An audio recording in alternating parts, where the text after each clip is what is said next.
Sorry about that. There we Okay. go. Thanks. Thanks, Gary. And Yep. this session will be recorded, and the recording link will be distributed after this webinar. So with that, I am going to turn it over to Edward Roski to kick it off. Thank you. Go ahead and show the poll results for the Okay. go-to AI tool for personal tasks, All right. because Let's see. What do I'm we have curious. here? Not exactly a four-way tie. So ChatGPT wins. Fascinating. Claude ends up coming in fourth. Oh, okay. Go ahead and hide it now. Okay. The results. We'll do a business one in a second, but we got this idea for this webinar all of, I don't know, 6 days ago, and we now have over 100 plus people here today. So, it, and it's because the most common question that I get, Gary gets, Lillian, is what AI chatbot should I use, or which AI model, which large language model? And the answer is, and I hate when consultants do this, it depends on what your needs are. But I'm going to specifically talk about finance today. But if you said, oh, what is the best model for image generation? Well, that's hands down Google's Nano Banana Pro. And yes, that really is its name, in case you haven't found it yet. If you said, what is the best slide generator? Well, it's actually also from Google, but it's hidden inside of their Notebook LM product under the slide deck button way off to the right. And yes, by the way, I love Notebook LM, but it's not great for analysis. So we're going to zero in, so I don't have to say it depends, and we're going to zero in on the use case for finance. Is there one that's a better analyst? Is there one that understands FP&A better? Is there one that knows what COGS actually is without me having to explain it? Now, in a lot of cases, it's a matter of opinion. And please be aware that whatever I say the answer is today, it's not necessarily the same answer a month from now. The Frontier Labs love playing leapfrog with their capabilities. They're not playing leapfrog. So we're going to show you every major solution in a live demonstration, and then we're going to take lots and lots of questions until the hour is up. So a couple of you already found it, but if you haven't, you can go to the little Q&A bar at the bottom. You can type in your questions. We'll take some of them as we go. We'll take all the rest at the end. So here are our four competitors that we're going to be talking through. And Lillian, can you put up the poll question for which of these people use at work?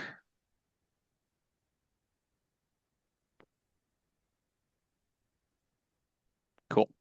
Um, so what is the number one tool that's approved at your company that you're supposed to be using? Well, there are four plus infinite others. The four big ones are ChatGPT, which is OpenAI's product, Claude, which is Anthropic's main chatbot frontier model in all of its flavors, Copilot, which is Microsoft, but Copilot comes in about 15 different flavors.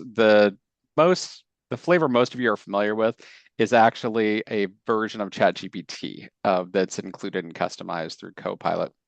And then we have Gemini, which is Google's tool. Yeah, I apologize to anyone who's like, well, why is XAI not on there? What about the open source models? And why don't you include all the Chinese models?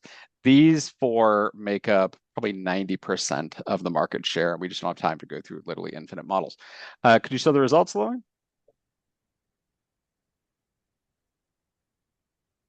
Interesting. We have Gemini and Claude coming in tied for last, and Copilot actually leading over ChatGPT. That's going to be fun over the course of today. And then, interestingly, 14% of you that responded currently say there is no AI tool approved at your company, which is interesting. Okay, you can shut the poll down. Interesting. Yep. So we're going to talk through all four of them. And if you do have the flexibility, because for instance, it looked like a lot more of you use ChatGPT in your personal lives than you actually do at the work life, we're going to show you which ones would be better for which jobs. So we're going to do something a little bit different rather than just load up exports of text files or CSVs, Excel spreadsheets. We're going to show connecting to live data in real time. It's for a couple of reasons. First of all, I don't like hallucinations. So using an MCP, Model Context Protocol server connected to an actual data source is vital because I like accuracy in my financial data. If you load up text files and spreadsheets, it will drift away from the real numbers as your analysis goes on. I want it having 100% accurate. And the second reason we're going to connect to live data in real time is because you can see the speed better that each tool uses to process its financial data. Plus, in all honesty, it's just kind of cooler watching it retrieve data whenever it needs it, as you'll see in just a second. So we're going to use AgentCube, which is Caprus's MCP server that connects to Essbase or Oracle EPM. Just remember, though, that MCP, Model Context Protocol, is your gateway to connecting to any real financial data source. You could use it to connect to an ERP, I don't know, SAP, EBS, PeopleSoft, Workday, Oracle ERP, Fusion, General Ledger. You can connect to a relational database. Anything you want can be connected to by an MCP. And if you want to pull data from it, and there's not already an MCP in existence, I'm positive Caprus can figure out a way to connect to it.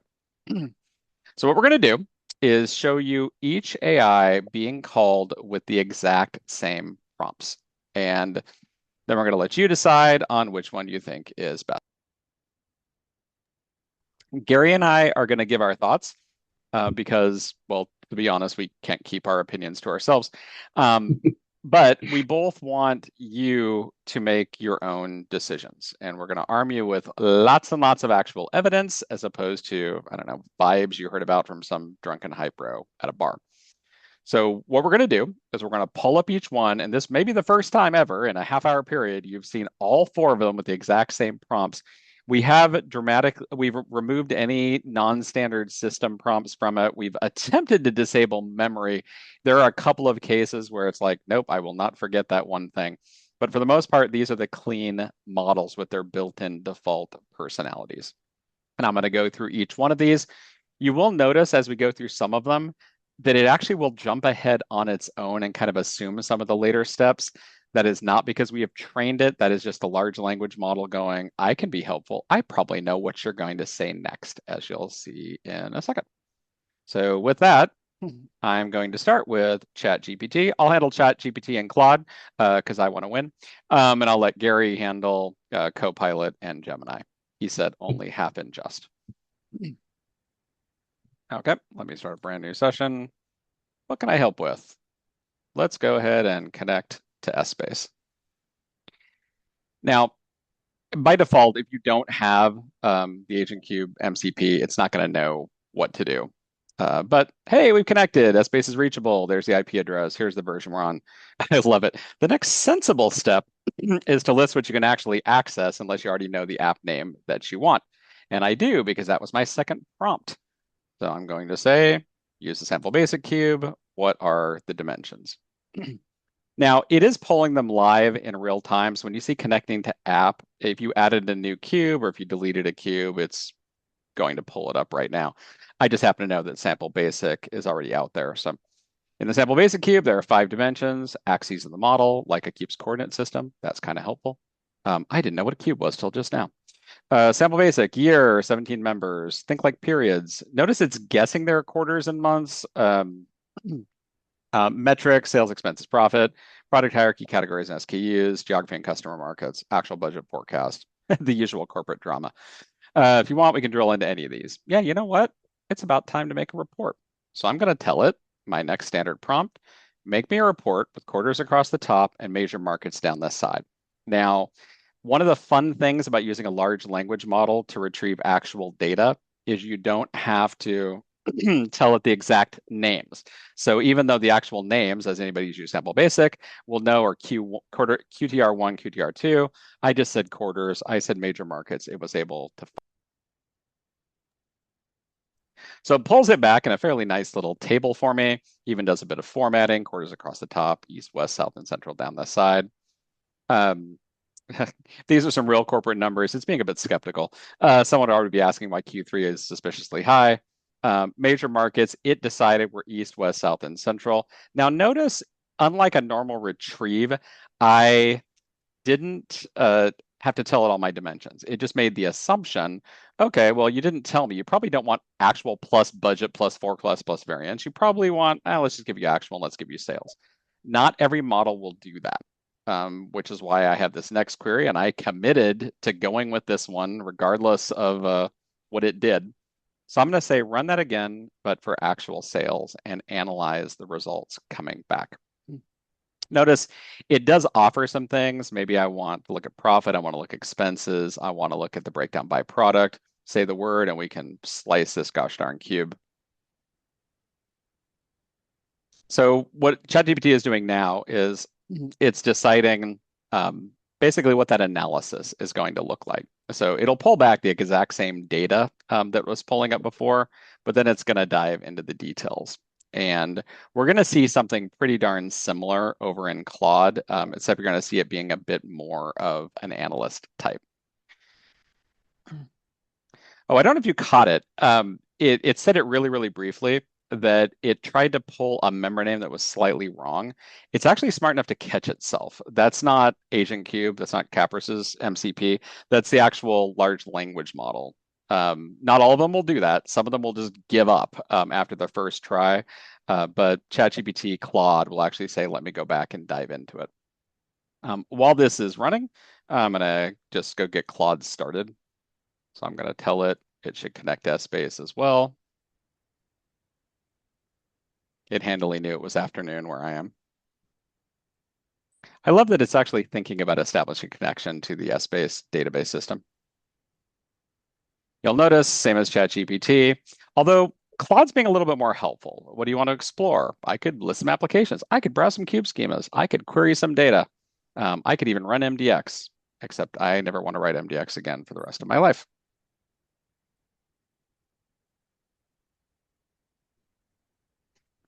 Okay, going back over here. So I'm gonna let Claude's running it. Claude's actually really, really fast in terms of what it's doing, but I'll pop back over here for a second to ChatGPT. So it thought for a second, felt a little longer than that. Here's the actual sales report for Sample Basic, quarters across the top, major markets down the side. It did exactly what I told it, actual and sales. And then it started doing some analysis. So we've looked at the various quarters. Q3 is always high water. Q4 gives it back. This is a classic strong mid-year soft finish pattern. Somebody should probably blame holidays, promotions, or macroeconomics in that order. Market concentration, West and Central basically run the show. Any meaningful improvement in strategy either protects West and Central or tries to reduce the dependency on them, because those two together are 65% of our business. West leads every single quarter, but Central is always in the room. So I told it, run it again for actual. So now I'm going to tell it the very next query, go ahead and give me some variance analysis. So it's doing some decent analysis. It's actually creating some percentages. So like West, Central, East, and South, these are not percentages straight out of the cube. It's calculating them themselves. Notice West leads every quarter out there. Central is always in the room because you always want to be in the room where it happens. West is number one, West beats Central, and the growth pattern is consistent. If you tell me whether you want sales only or maybe a CFO-ish view, that catchy term, sales, COGS, profit margin, I'll expand it accordingly. Notice it's using COGS because that's the name out of there, but it actually knows what it is. It knows that COGS is going to go into margin. If I flip back over to Claude, it's actually looking at my dimensions now. So I can tell it, go ahead and make me a report with markets quarters across the top and markets down the side. As I mentioned before, Claude is not only faster, it's usually better at getting the query right on the first try. And now I'm putting that out in front of everybody. Ooh, it actually did it. Thank you for not making me look stupid, Claude. So it poured quarters across the top and then east, west down the side. And now I can tell it, I want to run it for actual for sales. It's doing a little bit of analysis. Central's the strongest region. Q3 is being the peak quarter. Unlike ChatGPT, which is mocking me a little bit for using Sample Basic, it's not doing that over here. Notice how basically instantly I said actual sales and analyze. It's because it got the MDX correct. It does do something interesting, which is pull totals because I told it to do some analysis. And it knows rather than totaling it itself, go ahead and pull it from the actual cube is going to be a whole lot better than trying to do it itself, just pull the actual numbers. But if you look at the results, it looks more like what an analyst would say. There's a seasonal pattern, there's regional distribution. We have some seasonality, and then we got a pretty big drop off from Q3 to Q4. West and Central are nearly tied for dominance. Consistency, Central shows the tightest quarterly variance. They pretty much stay near each other. Most predictable region for forecasting. West has the best growth, but gosh darn it, they tanked it in Q4. And then it says, do I want to go dig into it? Before I even had a chance to read that, it's already on to the variance analysis. Now, Claude notices that even though I asked for actual and budget because I told it I wanted to do variance analysis, it saw that there was both variance and variance percentage in the cube. So it's going to go ahead and pull those in. And it does some, actually, in my opinion, pretty darn strong analysis in an understandable way. Good news, company beat budget by 6.3%. 4 of the 5 product lines did great. Fruit soda blew past budget, largest percentage variance. Either the budget was sandbagged, because it is valid, just because you beat budget doesn't mean you did great in actuals. Might have been you did badly on budgeting, or there was an unexpected demand. Cream soda looked really, really great. These specialty sodas really made up for the cola shortfall. Cola really only product line that missed budget. Root beer and diet drinks exceeded by 2%. So the product mix is shifting away from traditional colas towards specialty flavors. And then it suggests actually a path of analysis. So maybe I want to break this down by market. Maybe I want to see if the cola's weakness is regional. Maybe I want to see quarter to identify timing patterns. Let's compare that to what ChatGPT actually came up with. So it does the analysis as well, but there's one big difference. It's not, because I didn't tell it to, it's not pulling variance and variance percentage from the cube. It's calculating it on its own. It is nice enough to tell me how it's calculating it, which is A minus B. But I told it variance analysis, it added it in. It just didn't want to go figure out the detail or figure out that there were the members there underneath. Its analysis is more kind of just the facts. Here's fruit sodas, here's cream soda. Here's the drag on it all. Colas alone offset 27% of the favorable variances. Your plan was too conservative on fruit and cream. Your plan was too optimistic on colas, or something cannibalized it. If you want to make this CFO grade, the next step is a secondary view, variance by market in the underperforming product, and within the outperforming products, fruit and cream, that will tell you its pricing, mix, distribution, or localized win. Now, at this point, it's been making some autonomous decisions. It's actually been trying to figure out, maybe I should do some analysis. Maybe I should just suggest this. Maybe here's some members I should pick. But I'm now going to give it the freedom to just wander around the cube and do whatever it wants. I'm going to kick off the same one over here on Claude. So what I'm telling it is, I want you to wander through the cube like a professional financial analyst, and I want you to find non-obvious insights. So I don't want it to come back and tell me when revenue goes up, profit goes up, when expenses go up, profit goes down. I want things that I might not have found otherwise. And then I said, give me something I can take action on today.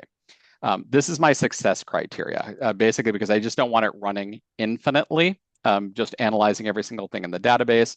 Well, notice Claude is getting started. It's kind of keep me updated on what it's doing. I'm going to explore margins. I'm going to look at cost. I'm going to look at cross-dimensional patterns. I've got to find something beyond the obvious. My job depends on it. I didn't tell it that, but it does. Now let me look at profitability, not just sales. By the way, it actually is doing a series of figuring out what's available in the cube up here. It just kind of summarizes it all under here.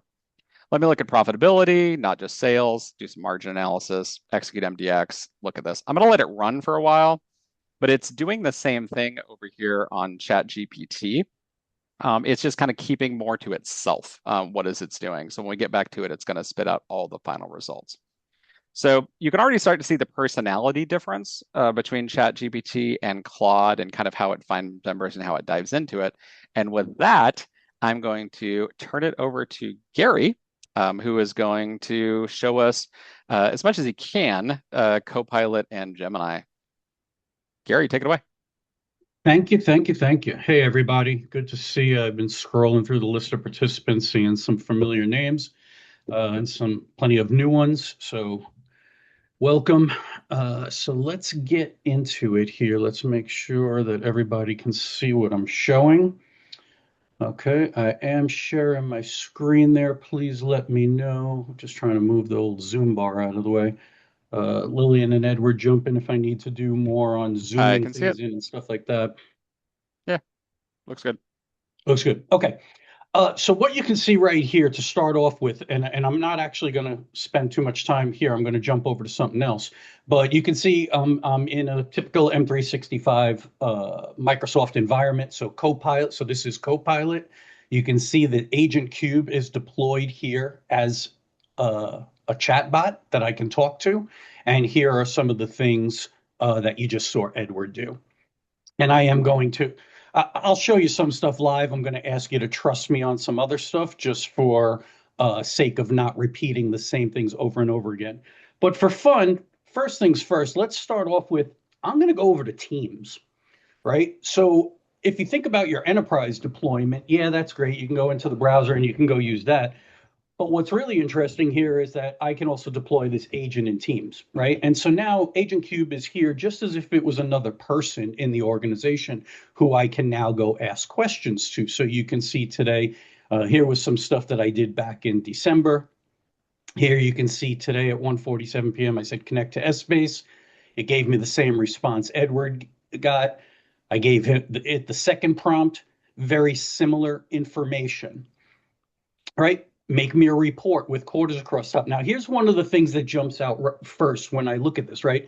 It's giving me the same information, but if you notice, the formatting definitely looks a little bit different. What is the first thing that I kind of notice about Copilot is it leans more towards a Microsoft slant, right? What's it doing? It's not really giving me a highly formatted report. It's giving me delimited text that I could copy and paste into Excel, right? So that's kind of right away. It's saying, hey, do you want to drop this in a CSV or start to play around, right? So a little bit more of that kind of thinking the way you would expect Microsoft to go, right? So I tell it, run it again, analyze the results. So now we start getting some information back. And by the way, just so I know this came up in the text, in the chat. So let me jump back over here for a second. Where's my, this one? Yes, this one. We have Essbase open here. Here are the actual numbers, right? For those of you who don't know Sample Basic and you don't have it memorized by heart, these are the numbers. And these are consistently the numbers that you will see today in the LLM coming back. So we have validated them. And it's not so much that you have to validate them on a regular basis, because this is the whole point of using MCP. As Edward said before, if I go with a more retrieval augmented generation, right, what you hear referred to as RAG, that's where I take a bunch of information and I put it in a folder, maybe a SharePoint site or OneDrive or something, and I point the LLM at it and I say, go look at all that stuff and then answer questions about it. So very unstructured query. The thing is, as finance people, we deal in structured data, and we don't want to throw the last 40 years of accounting practices and financial systems out the window, right? For us, getting it right to the penny is important. And so when we query a number, we don't want the AI to guess. Maybe when we're doing insights and we're thinking about, and we start to prompt it to say things like, well, what do you think the future will look like based on some of these external events that are happening in the world? Okay, that's fine. That's a budget, that's an analysis, that's a forecast. But when I'm pulling those actuals, I want to make sure they're correct. So these numbers are accurate, and that's through that MCP connection. The LLM gets it in a way it understands, and it can then interpret it. Okay, so now I start telling it to pivot. Again, I'm not getting that really nice formatting that maybe Edward was seeing, but more of that, hey, here's, kind of take it and go work with it. Again, some more information. When I tell it to wander through the cube like an analyst, give me something I can take action on, I get a lot of good information back, right? White space in the South for fruit soda shows no recorded sales in the South, given its strength elsewhere. So it's recognizing things like that. One of the things that I wanted to call out, let me see if I have the number here. I'll call it out someplace else in a second. Yeah, here. This is something that you have to have a keen eye, and I'll tell you why. I'm going to show you why I'm catching this, because I didn't have a keen eye for it myself. So right here, look at these numbers, right? 106, 109, 101, 84. Diet drinks 105, total 506, right? But back up here, you told me that the total was actually, where's the total? Where to go, where to go, where to go. It's here somewhere. It's actually 408, right? And that was the number that Edward got. A little hard to find all the numbers as I'm scrolling through here. Any analyst who's worked with Essbase knows that when you get sometimes depending on how the cube is built, if you have alternate hierarchies, that could potentially throw in a problem. So Copilot kind of missed that, and it gave me back this number of 506 as the actual total, but that's not the actual total. So, and I'll tell you why I caught that in a few minutes. So this is how Copilot works. Really good stuff here. One of the other thing that really is interesting, and all the models will do this, is it can generate MDX code for you. So here I said, give me the actual prompt is missed, but I said, give me the MDX. I had to delete it because it got hung up for a second. And then I asked it, are you still connected? And it was like, oh, yeah, I was working on that thing you asked me. Here are the exact MDX queries to back up the analysis. Now, if you don't know how to write MDX, as a lot of people don't, you probably haven't taken advantage of the feature in Smart View, where I could now come in and say, oh, well, I need to actually work with that data. So the LLM may get me to a certain point. Maybe I want to get that into a spreadsheet and then take it and look at it with something else. So I could come here, I could copy this, right? I could come here to Smart View, and I could, just come into my query window here, and I can say, add a query. I just pasted exactly what the LLM gave me. I say execute. I'm not interested in saving it. And there you go. It just ran that query and gave me the numbers back. So this can create very complex MDX queries. All the models actually do it pretty well. So this isn't just another use case potentially. If you get some numbers and you're like, all right, well, hey, give me the MDX for that. Let me go, because I want to save that, or I want to go talk about it with someone else. All right. So that's Copilot. I love that I can deploy it in Teams.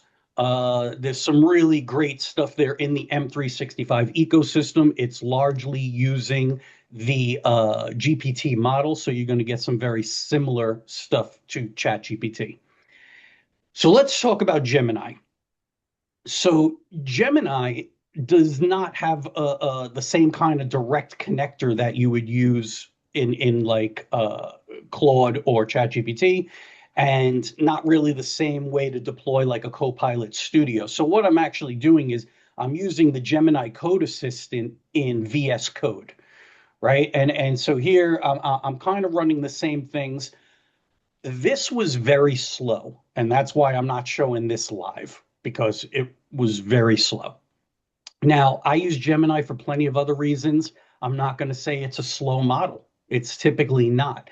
And maybe with some more development effort, not just using this kind of, chat assistant, although realistically, that really shouldn't be causing a problem for performance, but we definitely were not having great results.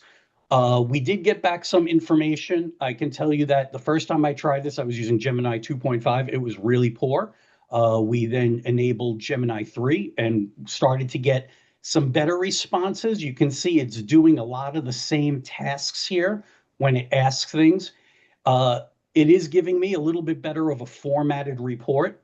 I don't know why it does this weird thing where it kind of highlights up to the hundreds, and then anything past the 1,000 marker, it doesn't. That's just a little quirk in the UI, I suppose. Run that again, so I'm giving it more questions. I'm really prompting it. It's going in, it's doing it. Here we go. Now I'm starting to get some feedback. Light, though, not a ton of insight, just some information, right? And then, unfortunately, and I call this out because, look, this is real-time testing. This is what we were seeing, and this is what we were doing.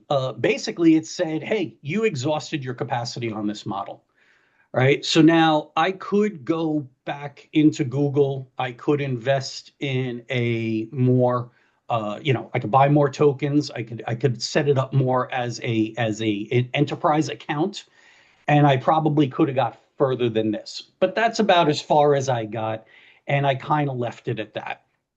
So let me jump over here real quick now and just kind of walk through a couple of things very quickly. So let's go into the slideshow here. So I just showed you these things in Gemini, right? And unfortunately, as I said, I did run out of that. Edward mentioned before that he when we first sat down to do this, I started laughing because he was like, "We're going to do a head-to-head. I'll do Claude and ChatGPT. You can do Copilot That and seemed Gemini." totally fair at the time in my head.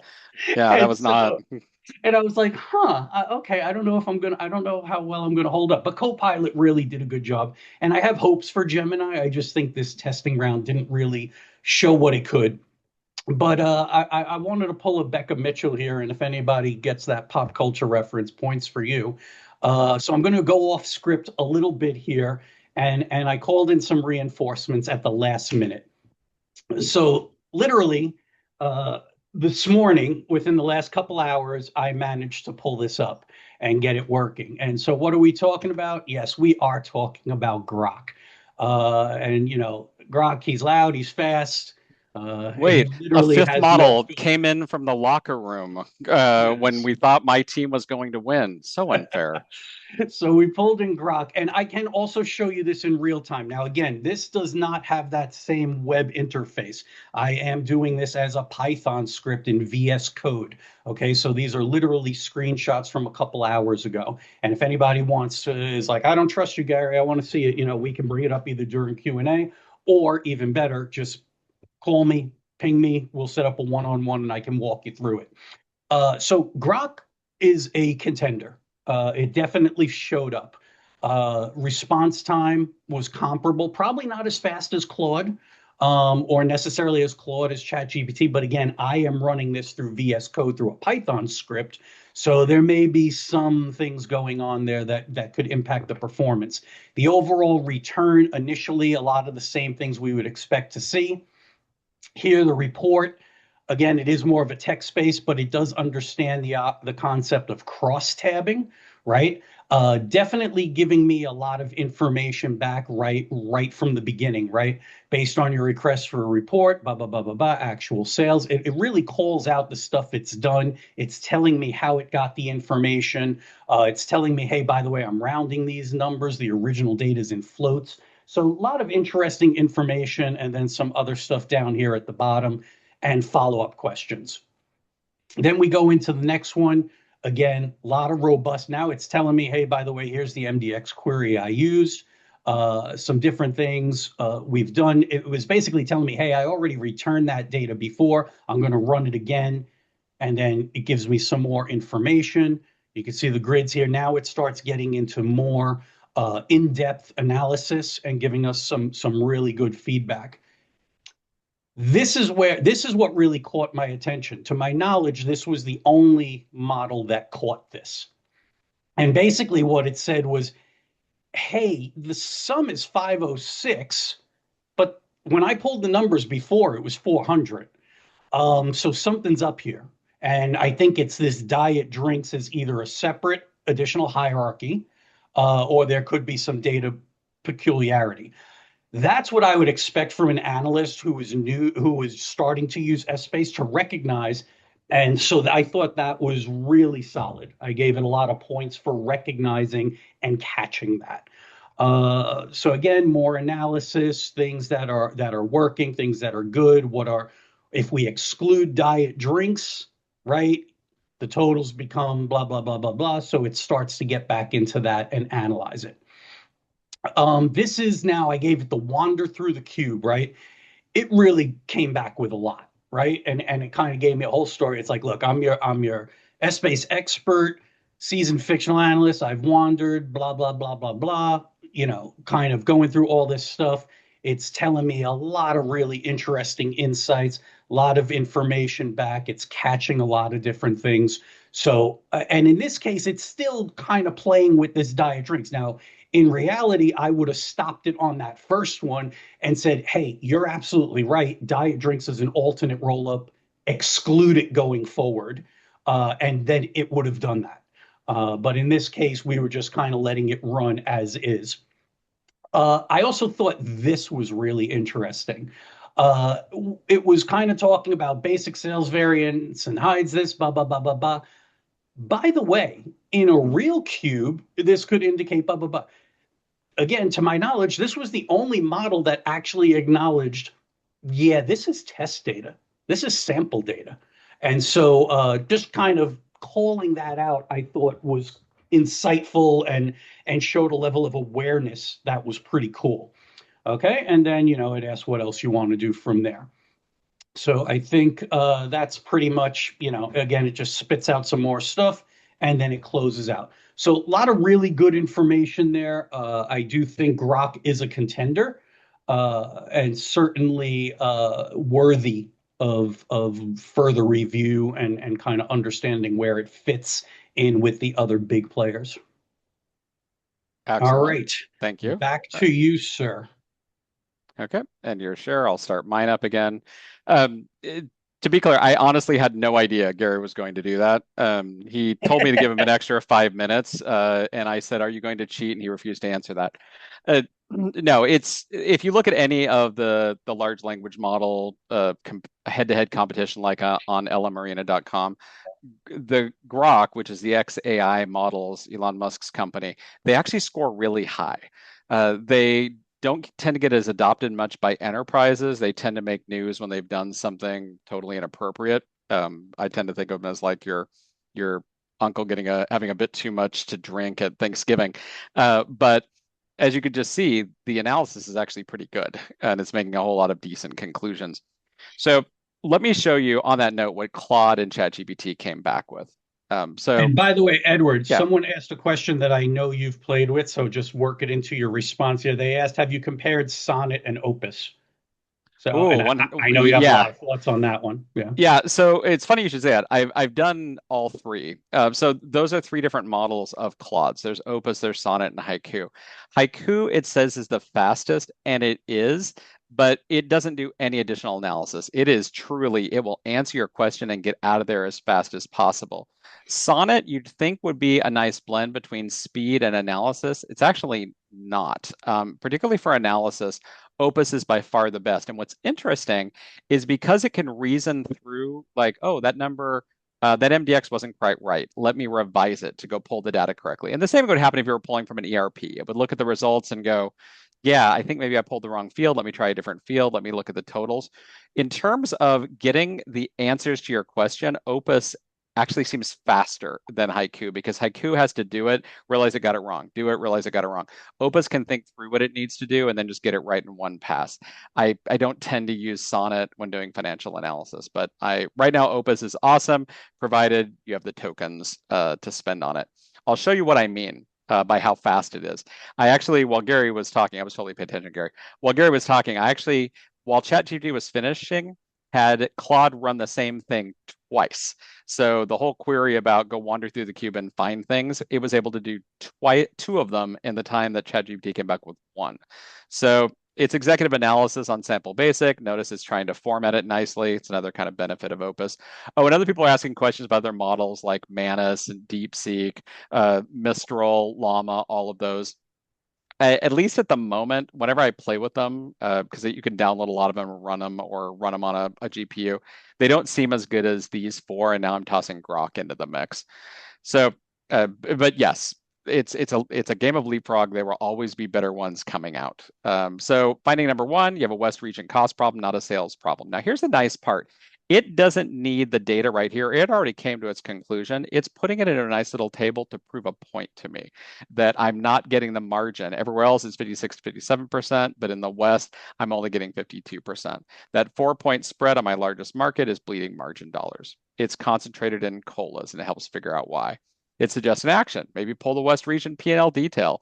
I figure out what your COGS per unit is and why it's 30% higher than East for COLAs. It's an operational problem, could be a cost allocation issue. You're not selling fruit soda in the South at all. A few of the models identify this, maybe two of them, but one of the models Gary did found this out as well. If anybody that knows Essbase, Sample Basic, it is correct. They do not sell fruit soda in the South. That's for like West and East and North people to go drink. But it talks about how it's doing great. It's got a great budget, great sales, but we have no revenue in the South. Go fix that. Is it a distribution gap? Is it a data issue? I like that it allows for maybe the data is wrong or maybe just decided not to do it. Finding 3, sales win is a margin loss in disguise. Number 4, diet drinks looks a little bit weird. It's 42,000 in Central, but only 7,900 in the East. Apparently, we do like our diet drinks in the Central region. Either East consumers don't want diet, maybe there's a broader trend, or you have a distribution promotion gap. And then this last part, I really got a kick out of. The one call to make this afternoon.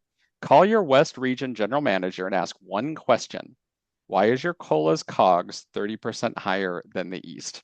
That single issue is costing you more margin than any of the revenue misses. Fix the cost structure in your biggest market on your flagship product. The P&L improves without selling a single additional unit. Now, Jeff Jacobs and a few other people were asking, and Gary talked to this a bit. I'm answering this on the chat. Yeah. Cool. Is it always going to give the same answers? It's always going to calculate the same things? And no, the numbers coming back from the cube are always going to be 100% the same across all of the databases. If it tries to calculate something on its own in the large language model, it might add diet and it might not, but it pulls a total from the cube, it's going to get it right. This one decided to actually calculate COGS per unit because there actually is unit data in the database, and it found it and tried to look at it and figure out why. But just like any 4 analysts are going to come to 4 different conclusions, all of these models are going to come to different conclusions, including the same model itself. So I want to jump in on that point real quick, because this came up recently with a client that we were speaking to, and I answered it in the chat as well. And it's one of those things: if the calculated number is in the source, you will get the calculated number from the source. If you tell it, hey, you have this, this, and this, now go calculate that, you will likely get the correct response. The more complex the math, the more complex. What's the thing I want to tap into, what Edward was just talking about, that I think is important for people to remember, is as we move away from deterministic systems towards an artificial intelligence, we have to let go of that idea of, I was talking to somebody the other day, and he's like, well, when I ask the LLM a question on these numbers, I always want the same response. I was like, no problem, go write a report. We've had that technology for 30 years. You don't need an LLM to go run a report for you over and over again. And so I think you have to kind of understand where this tool is useful and how to feed sources to it to make sure it's well learned and answers correctly. But we also have to recognize what it is in that sense of, if you just want pure data, well, then go retrieve your data the way you always have. If you want to take it to this next level, that comes with some variability, and you got to figure out what your level is on that you want it to be. So, yeah, and if you look at, I'm going to show you Claude to Claude so you can appreciate this directly. So it does find some of the same things, but it does it a different way. Like in this case, it actually is helpful to look at East for my key metrics and West for my key metrics, and it's pulling all these from the cube. They're going to be correct. It comes to a slightly different conclusion, but both of them result in a telephone call, which is kind of retro. Get the West regional manager on a call. Maybe it's a supply chain problem. Maybe it's a pricing problem. Maybe it's a distribution problem. Solve it this week, not next quarter. South, zero fruit soda. I like that it was able to find it. And then this one I found fascinating because I couldn't find any of the others that directly found this. We could have a budgeting problem. Whoever built the budget systematically overestimates traditional colas and underestimates specialty sodas by massive margins. This suggests anchoring bias. By the way, humans are not good forecasters. We always assume the worst is going to happen because it's what kept us alive for 10,000 years. We hear rustling in the trees. You have to assume it's a tiger. So we have this bias towards negative forecasting in our head. You might think of it as sandbagging. It's basically planning for the worst, plus nobody likes to get yelled at if they miss it. But what we have is we are focusing too much on last year rather than looking forward. So the AI is like, maybe go back to your assumptions. Maybe you're budgeting wrong, and that's why you keep being off on the actual side. And then bottom line, notice this one doesn't say my main thing is go call up West and yell at them. In this case, West has lowest profit margin. Sodas are underpenetrated in the South, and I'd chase West Colas first. If you go over here, this one wasn't, as I said, ChatGPT wasn't giving me kind of an update as it went along. It was doing, I could have expanded it and seen what its thought process was, but it's like, I'm going to hide it from you. Just go off and do your own thing. But it eventually comes back and says, okay, here's what happens when I walk the cube like a financial analyst and not just read a single report. Non-obvious headline, you beat sales versus budget, but you missed on profitability. It explains why we missed on profitability. Colas didn't underperform. It's West and South issue. The hero here is fruit soda, but it's also my margin leak. Action today, put a profit guardrail on fruit soda in the West. Your variance analysis is already built into the cube. Exploit it. So it did figure out it didn't have to calculate variance and variance percentage because we actually have those. So we can actually have a management ready variance view without rebuilding it. And explain some cool, fun things it can do with it. And the most actionable today move, if you only do one thing, run this drill down and act on it. Look at fruit sodas, compare them to colas, compare it by month, and this is the best next step. And it even offers to then do this thing. But it said, oh, I found an action. I'm going to stop because I gave it a success criteria. But I could, if I wanted to, I could literally just tell it, actually say yes, but I could say, do it for the West quarter 1 through 4, and it will go back and run this query for me. So I know this was a lot of information, but I'm hoping you're getting to appreciate the different models that we have out there and how some of them are really good at being analysts and some are really good at kind of being task oriented. Also, just on the speed note, before I give you my thoughts on kind of where you'd use each LLM, you probably noticed the speed of Copilot and Gemini versus Claude and ChatGPT. That is because Copilot and Gemini are made by big companies, right? Microsoft, Google, and they've added layers of regulation and governance and routing and policy checking and a lot of other things.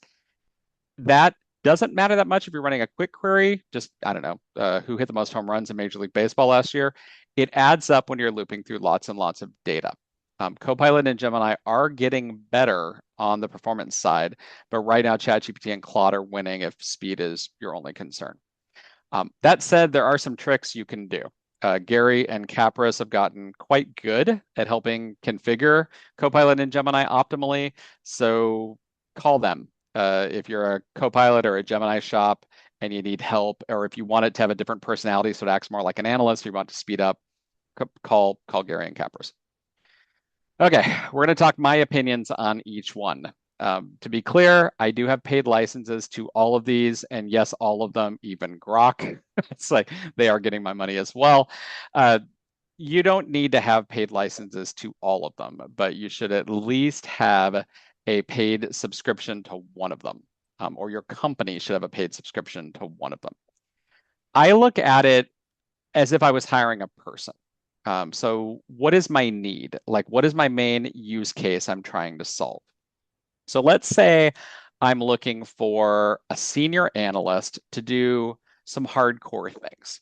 I want to do sensitivity analysis. I want to do what if modeling.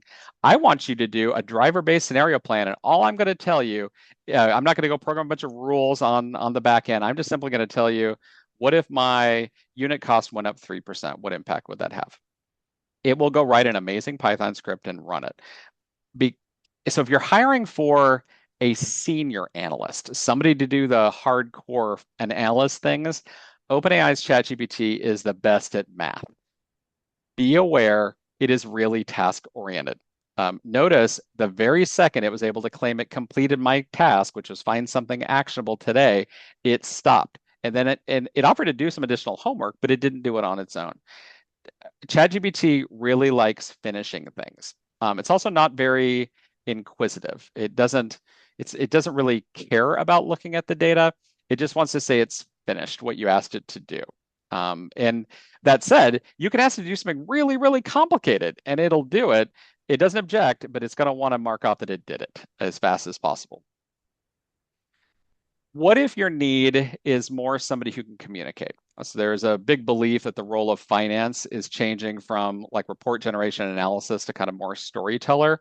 If you need a strategic communicator, Anthropic's Claude is not just the best narrator, it's the most curious.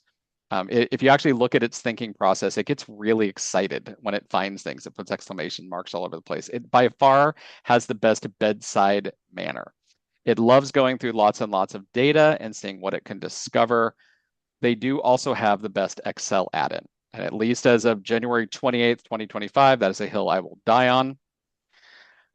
What if you need a bulk, do this on repeat operations manager? Well, Microsoft Copilot is right there in Excel and PowerPoint and Outlook. It's there on the web. If you have a new computer, there's even a button you can press on your keyboard that'll pull it up. You can use it as a chatbot. You can use it in their AI studio. I will tell you that a whole lot of IT departments are fans of Copilot. If IT is the one making the call for finance and the other business users, you're probably getting Copilot.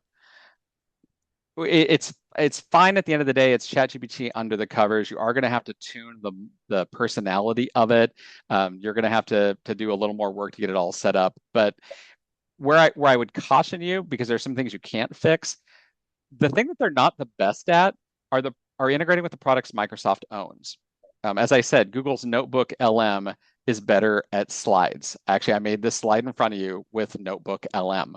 So you might think, well, at least they're good in Excel. Actually, in Excel, Claude for Excel is much, much better at understanding your spreadsheets, at living inside Excel, just ready to analyze at a moment's notice.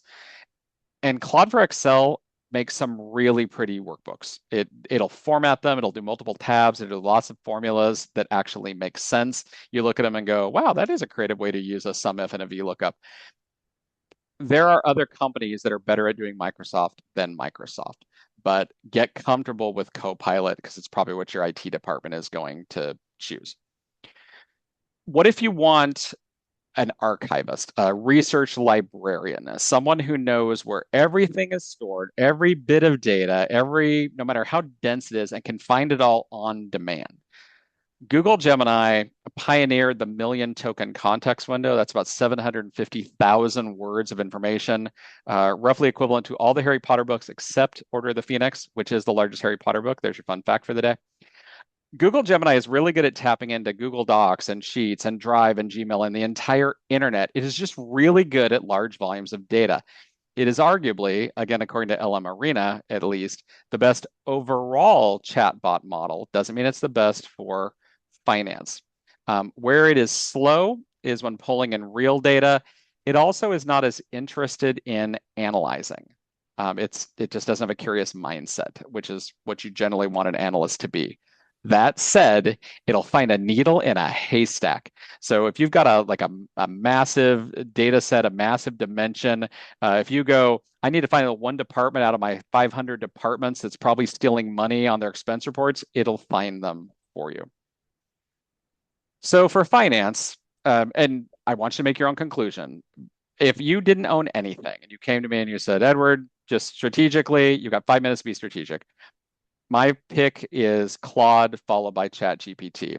I'm now going to add in, just based on what Gary just did, I'm probably going to put Grok in right after ChatGPT.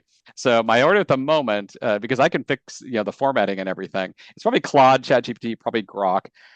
Copilot if you're a Microsoft shop, Gemini if you're a Google Workspace shop. Or if your IT department is picking, they'll probably pick one of those two.